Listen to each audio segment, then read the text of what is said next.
ભરૂચમાં આજે તંત્ર દ્વારા મામલતદાર કચેરી સામેના શ્રમજીવીના ઝૂંપડાઓનો દબાણો દૂર કરવામાં આવ્યા હતા।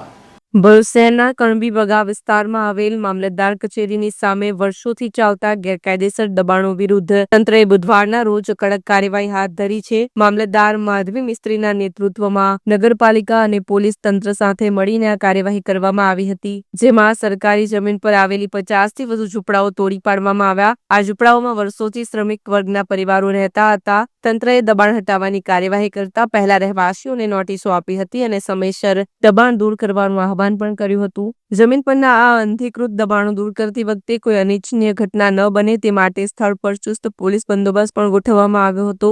આખી કાર્યવાહી શાંતિપૂર્ણ માહોલમાં પૂર્ણ કરવામાં આવી હતી। આ કાર્યવાહી બાદ કલેક્ટર કચેરી અને આસપાસનો વિસ્તાર દબાણ મુક્ત બન્યો છે, જેના કારણે સ્થાનિક પ્રશાસન અને નાગરિકોમાં રાહતનો શ્વાસ જોવા મળ્યો છે।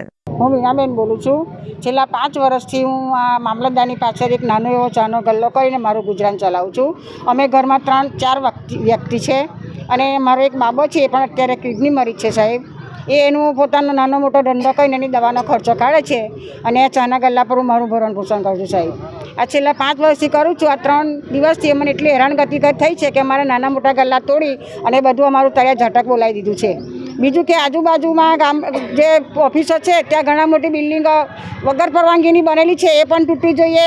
અને અમે જ્યાં નાના મોટા ગલ્લા લઈને બેઠેલા છે, આ ડેડિયાપાડાની વસ્તી છે, પછી આ બાજુ ગોધરા બાજુના બધા છે, નાના મોટા ઝૂંપડા લઈને જે બેઠેલા હતા એમના ઝૂંપડા પણ તોડી કાઢ્યા છે।